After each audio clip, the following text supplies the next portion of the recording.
वैचारिक कुछ नहीं है। निवांश शर्मा, वैचारिक कुछ भी नहीं है। निवांश शर्मा, आप भी विपक्ष में, आपकी पार्टी, राहुल गांधी ने जो कुछ भी कहा उसको लेकर इतना हंगामा हो रहा है, और ईडी सीबीआई को लेकर लगातार सवाल आपकी पार्टी भी करती रही है, संविधान संघ को लेकर भी लगातार आप, रोजगार को लेकर भी आप बोलते रहे हैं ना। आपका टेक अब। मकसूद भाई, बहुत बहुत धन्यवाद। आपने तो 43 मिनट बाद हमें बोलने का समय दिया, बहुत धन्यवादी हैं आपके।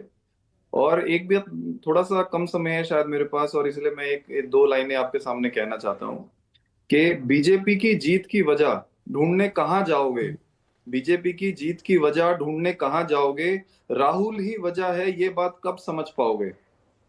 आज पूरा देश ये समझ रहा है कि बीजेपी और कांग्रेस और राहुल गांधी के अंदर क्या साठ गांठ है। आप देखिए, देश में इतना इंपॉर्टेंट सेशन चल रहा हो, दिल्ली के अंदर क्या हालत हो गई है, 900 पार AQI हो गया है, और राहुल गांधी जी जर्मनी में है, और माननीय प्रधानमंत्री जी भी विदेश दौरे पे थे पार्लियामेंट सेशन के दौरान।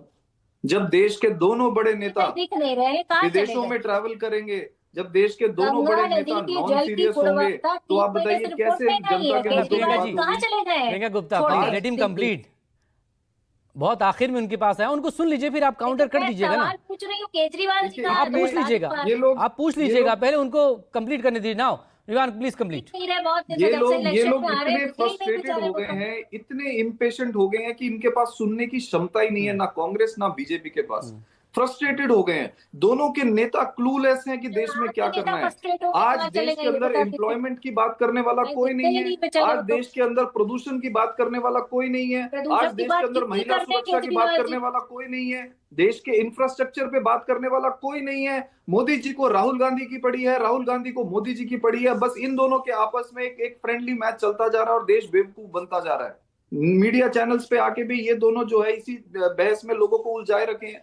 अरे राहुल गांधी ने विदेश में जाके क्या कहा, छोड़िए आप उन्हें। आप ये बताइए कि दिल्ली के अंदर प्रदूषण जो है जिससे लोग मर रहे हैं, उसके लिए क्या किया आपने, उसके लिए क्या कर रहे हो आप। एक लैंसेट की रिपोर्ट है जो ये बताती है कि एक साल के अंदर 17 लाख लोग प्रदूषण से मर चुके हैं हमारे देश में। क्या एक भी ऐसा डेथ सर्टिफिकेट है हमारे देश में जिसपे लिखा हो कि ये प्रदूषण से मर गया?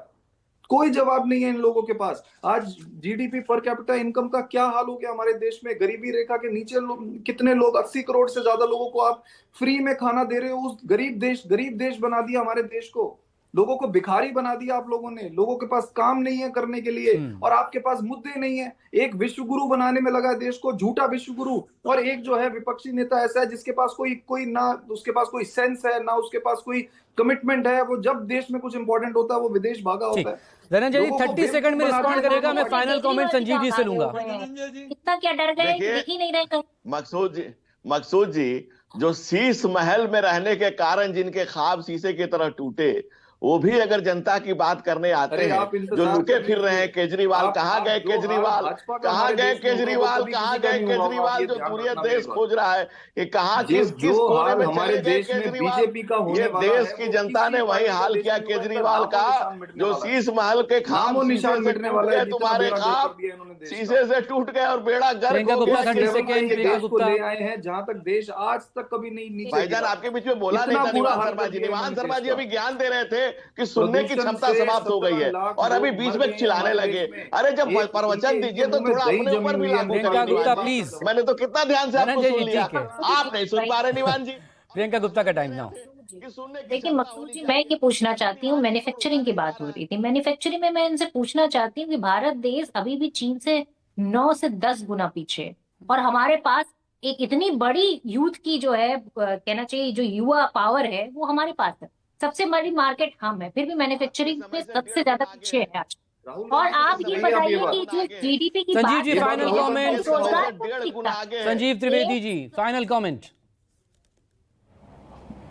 मकसूद देखिए, सवाल यहाँ पर ये नहीं है कि आज के मुद्दे क्या हैं, इसको एक संदर्भ में देखने की ज़रूरत है। और संदर्भ ये है कि भारत के अलावा भी लोकतांत्रिक देश हैं दुनिया में, जिनके लोग हमारे यहाँ आते रहते हैं, कब आपने पाया कि उनके देश के लोग हमारे यहाँ आकर के अपने देश के बारे में कुछ ऐसी बातें कह रहे हैं जिसके बारे में कुछ इस तरह की प्रतिक्रिया होगी जो आज हमारे पैनल में हो रही है।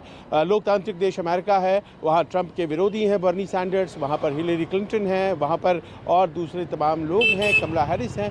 कभी किसी ने दूसरे देश जाकर के वहाँ की व्यवस्था के बारे में बोला ऐसा नहीं है, या फिर इस तरह से बोला ऐसा नहीं है। तो इस बात को समझना पड़ेगा कि चुनाव प्रचार करना अपने देश में है या विदेश में है। और आखिरी बात तो देखिए ये है कि सवाल यहाँ पर 1989 के बाद से कांग्रेस पार्टी अभी तक एक बार भी बहुमत में नहीं आई है।